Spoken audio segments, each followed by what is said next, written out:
Assalomu alaykum Asadullo Ibrat obunachilari, ya'ni meni obunachilarim. Umraga bormoqchi bo'layotganlarni qiziqtiradigan savollarga javob olamiz. Keyin bizga ham telefon qilib o'sha savollar berishadi. O'sha savollarga hozir javob olamiz. Hozir aka. Assalomu alaykum. Litsenziya birinchi tema, litsenziyalik asha haqida. Inshaalloh bizning firmamiz Centrum Holidays nomi bilan ish faoliyat olib boramiz. Litsenziya raqamimiz 0014. Baholasa litsenziya bilan. Litsenziyalar bor, muammo yo'q hech qanaqa. Keyin to'lov turlari haqida. Masalan, birinchi bor ekan odam bilmaydi. Aniq, naqd beramanmi, aeroportda beramanmi, shotka tashiymanmi, mana shunaqa gaplar bilan. To'lov turlari haqida. Endi to'lov turlaridan ham o'zi ajratib olsa bo'ladi. Firmalari litsenziyalimi, litsenziyali emasmi?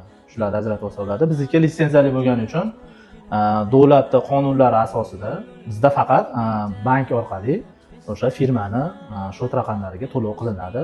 Joylarda shu orqali band qilinadi inshaalloh. Xo'p, keyin reyslar har hafta bormi? Kunlar masalan necha kun oralig'ida bo'ladi reyslar? Qayerdan bo'ladi? Qaysi viloyatlardan bo'ladi ashulani? Reyslarimiz Toshkentdan bor, Farg'ona, Andijon, inshaalloh yaqin orada Namangandan ham qo'yamiz reyslarni. Har haftalik.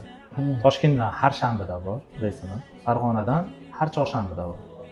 Farg'ona reysimizni qulayliklari bir juma Madina, bir juma Makkada bo'ladi inshaalloh. Oddiy sharoitlarchi, mehmonxona, oziq-ovqat, ko'pchilikni qiziqtiradigan savoldir. Endi Madinadagi sharoitlarimiz Madinada to'liq 3 kun bo'ladi. Mehmonxonalarga joylashtiramiz. Oziq-ovqatlar, hamma yo'qlar o'zbek milliy taomlari bo'ladi. Madina bo'ylab ziyoratgohlarga olib chiqamiz ziyoratchilarni. Uhud tog'i, Qubo, Qur'on bosmaxonalariga ham olib borib, Qur'on kitoblar sovg'a qilamiz. Inshaalloh Madinadan ko'ngillari to'q bo'lib ketadi. Yeb ichish mehmonxonalarchi? Yeb ichish mehmonxonalarimiz 100-150 metr oralig'ida. Hozirgi kunda Karam Royal degan mehmonxona bilan shartnoma qilganmiz. 2 mahal milliy taomlar bilan inshaalloh. Makkadachi endi Makkada. Makkada to'liq 11 kun bo'linadi Makkada. 11 kun mobaynida qatnashish uchun qulay bo'lgan ko'cha, Ajiyat ko'chada. Masofasi 900 metr masofada inshaalloh mehmonxonamiz bor. U mehmonxonamizda 3 mahal milliy ovqatlar beriladi. Ya'ni turk, o'zbek milliy ovqatlar beriladi, o'zbek milliy taomlari beriladi. Makka bo'ylab ham misol uchun nimalar qilamiz? Ziyoratlar qilamiz.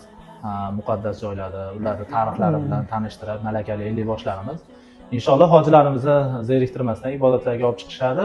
Qo'shimchasiga hojilarga sovg'a sifatida hojilarning ko'nglini olish uchun rojihiy ziyofatlar uyushtiramiz, rojihiyda ziyofatlar qilib beramiz.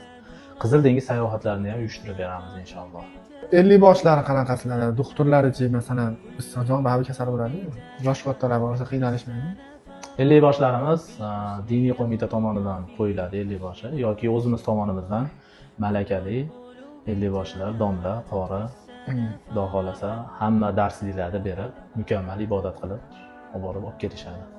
Qulayliklari bizda 50 boshning qulayligi billa borib, billa ketadi. Masalan, aeroportga kelganda bitta kutib oladi, bitta kutib oladi yo'q. Aeroportga kelganda hojilarimizni kutib olamiz. Kamzil, so'mka, bejik, viza hamma yo'llarni qo'llariga tutqazamiz. 50 boshi yo'lboshchilar bilan tanishtirib, aeroportdan kuzatamiz. Keyingi masala doktor masalasi bo'lsa, doktorlarimiz Xudo xolasa bor. Ziyoratchilarimiz doimiy kunga tushishmasin, mazalari bo'lmay qolib, u bo'lib qolsa, doktorlar nazoratida bo'lishadi, Xudo xolasa. Xo'p, Ibrohimjon, hozirgi kunda ko'p reyslar nima deydi, отказ bo'lib, keyin bir tomonlama bilet olib jo'natayotganlar ham bor ekan. Sizlarda ham shunaqa holatlar bo'ladimi? Yo'q, bizda bunaqa holat bo'lmaydi. Sababiki biz yillik shartnoma qilamiz. Regularniy reyslar deyiladi. Haftalik, misol uchun 7-da ketgan odam bo'lsa, 14 o'tib 21-kuni keladi. Yana o'sha samolyotda biz hojilar to'xtatamiz. Xullas ketayotganda kelish kuni ham aniq. Boshqa davlatda yurgan, ishlayotgan musofirlar ko'p-ku. Telefon qilib, masalan, ota-onamga bir yo'llanma qilib, uyga borib podarka qilib, sovg'a sifatida beringlar desa. Bo'ladi unaqa qulayliklar. Sertifikat hamma yo'qlar bor. Inshaalloh qilib beramiz. Videolarga olib, sertifikatlar, gullar bilan borib, chiroyli qilib tabriklab beramiz. Musofirda yurganlar ham telefon qilsa yoki WhatsAppdan yozsa bo'ladi.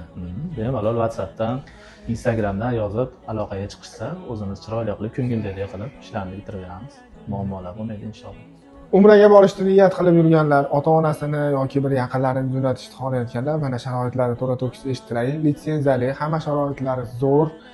14 kunlik umra paket bo'ladi. 3 kun Madinada, 11 kun Makkada bo'lar ekan. Bir juma Madinada o'qisa, bir juma Makkada o'qiydi. To'g'ri? Mehmonxonalari yaqin, ozuqatlaridan muammo yo'q.